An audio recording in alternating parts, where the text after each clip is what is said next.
గుంటూరు జిల్లాలో ఓ ఏటీఎం కేంద్రంలో చోరీకి యత్నించారు దోపిడీ దొంగలు. తెనాలి మండలం నందివెలుగులో ఇండిక్యాష్ ఏటీఎం సెంటర్లోకి దుండగులు చెరబడ్డారు. ఏటీఎం స్క్రీన్ కింది భాగాన్ని గ్యాస్ కట్టర్తో తొలగించారు. అయితే క్యాష్ కౌంటర్ తెరుచుకోకపోవడంతో తమ వెంట తెచ్చుకున్న గ్యాస్ కట్టర్, సిలిండర్ను అక్కడే వదిలి వెళ్లారు దొంగలు.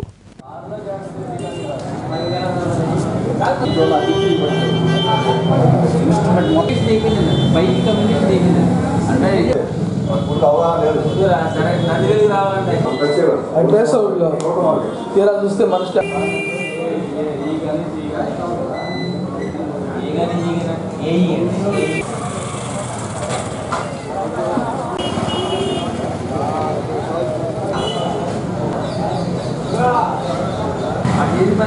బాగా తాగి